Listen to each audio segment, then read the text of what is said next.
Hi, my name's Phil. I like talking about politics, and in this video I'd like to discuss the news which emerged yesterday of audio, where likely next Prime Minister Liz Truss said that the reason we're struggling in this country is not because of her idiot Brexit or her idiot colleagues or even her idiot political ideology. No, it's lazy British workers. This isn't even the first time she's said this, but first, if you'd like to be notified of daily news and politics, please subscribe to the channel and click the bell notification icon. So a bit of context. I'm going to take you back a few years, and several currently prominent Tories all got together to write a book. No, it wasn't a colouring book. 10 years ago, actually almost to the day, 10 years ago, a group of Tories, including Dominic Raab, Priti Patel, Kwasi Kwarteng, Chris Skidmore and Liz Truss, published a book which pushes the mythos of conservative political thinking. It was called Britannia Unchained. Now, I've talked a lot in the past about what makes even decent Tories blind to injustice. It's this mad belief that anyone who works hard in life gets their rewards. They will sometimes accept that people get a comfortable life without deserving it, but they don't accept that anyone who works hard will fail. It's a genuinely held belief by many. It's how they sleep at night when their policies plunge millions of people into abject poverty. Like when they read stories of people choosing between heating and eating, they will just have to assume that they're too lazy to get a better job or that they just don't know how to budget. We've all seen it on social media. These people think they're trying to help. Sometimes they'll read of children going hungry and they'll be angry. And you think, well, of course they'll be angry. They can't blame the children. But they won't be angry with the state. No, but the parents, because it's the parents' fault for not applying themselves or not knowing how to budget. In their own heads, they worked for what they got and earned the rewards. Why can't everyone else? They don't recognise their own privilege or luck in life that led to where they are. It's like, taking motivational lessons from people who came from humble backgrounds, grafted, no doubt about that, and reached the top. They'll tell you the secrets to their success about never giving up, devoting every waking hour to their goal. People like Arnold Schwarzenegger, for example, and sure enough, their advice is inspirational and the attitude absolutely pivotal to their success. These people, when they're saying what the secret of their success is, will be absolutely on the button. But for every one of those who did that and made it, many others will have tried just as hard, applied themselves just as much, but still failed, because life is a pyramid scheme. But this idea that those in poverty are just lazy is at the core of how Tories practice the most inhuman politics and still be at peace with themselves. Because they're not all sociopaths. Some of them need to be reassured that the suffering is not their fault.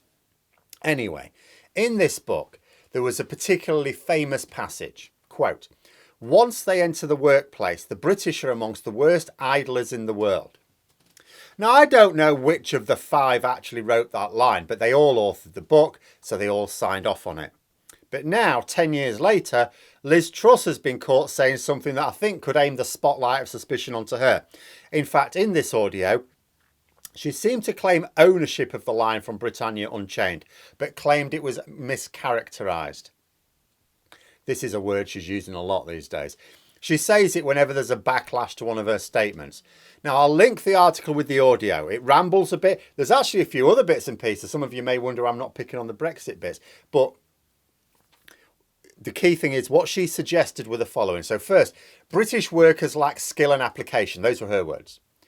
Now, we do have a skills gap in this country, but that's because the Tories keep removing education funding. They remove the Skills for Life funding that Labour put in place while they're in power. As a teacher who started my career at the start of Labour's time in power and continued for years after they lost power, I saw the money coming into education in the early years of my time as a teacher and then draining away quicker than our water companies lose H2O once the Tories took over again. Second, she suggested London-based workers were fine, it's the rest of us that's got a problem, and that it was a mindset and attitude thing. Again, her words. She reckons it's been around for decades, so it's cultural, she's saying. It's just something fundamentally wrong with the British worker. And then you think, so whenever anyone attacks a Tory policy, we're accused of talking the country down as if they're the country. Brexit is crap. Stop talking the country down. We should try and avoid killing people with COVID. Stop talking the country down.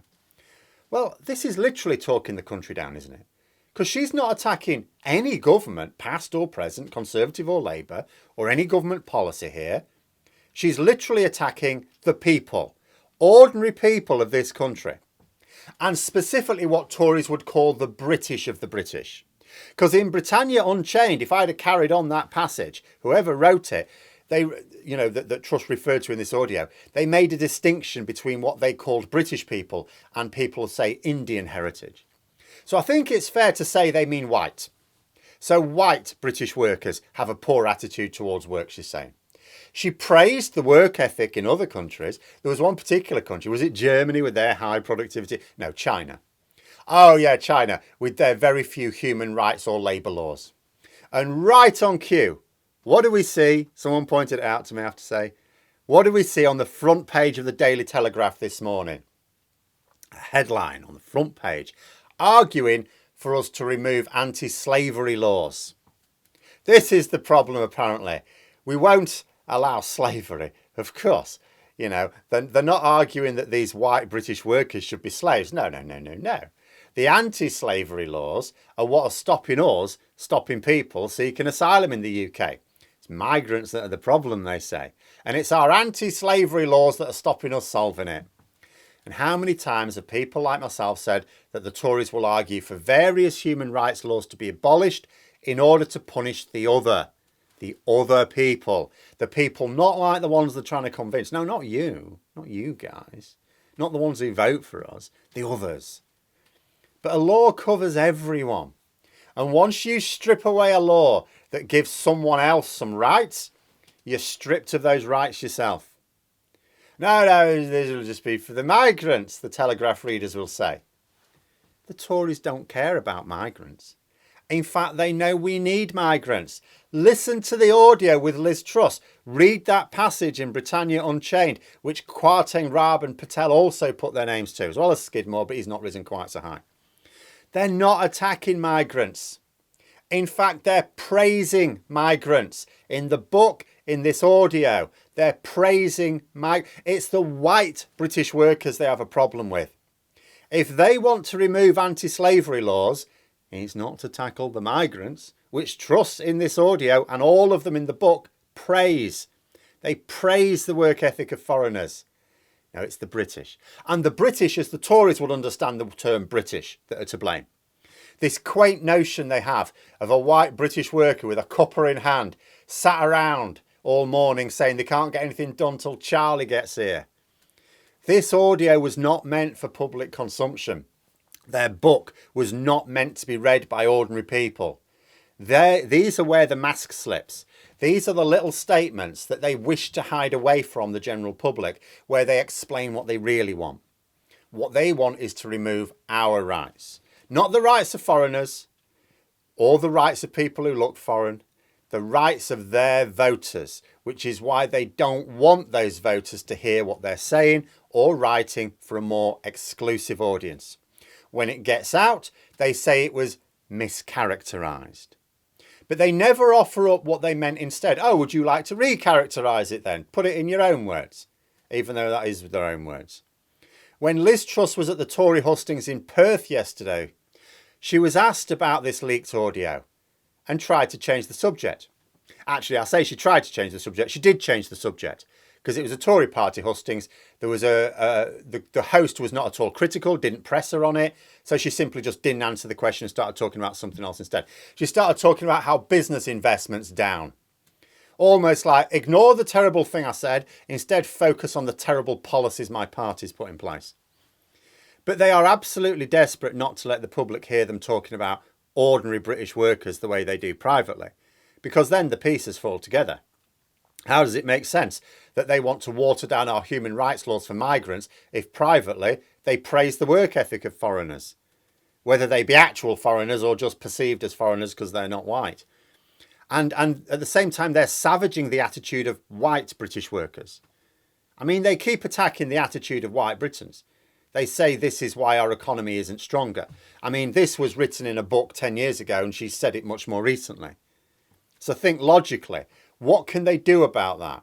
I mean, if they really believed it, if they genuinely believe that our economy can't become strong while these white British workers who make up the overwhelming majority of the workforce are too lazy, lack graft, what do they do about that? Logically, if you think that is true, there's only two things you can do about it. First, you can replace the idle white workers with migrant labour. Second, you can force the idle white workers to work harder by removing human rights and labour laws. Let your average Tory voter work that one out and see if they still vote for the blue rosette next time. But those are my thoughts. Let me know yours in the comments below. Hope you found the video interesting. If you did, please click the like button if you'd like to support the channel further, the join button for memberships, and until next time, I'll see you later.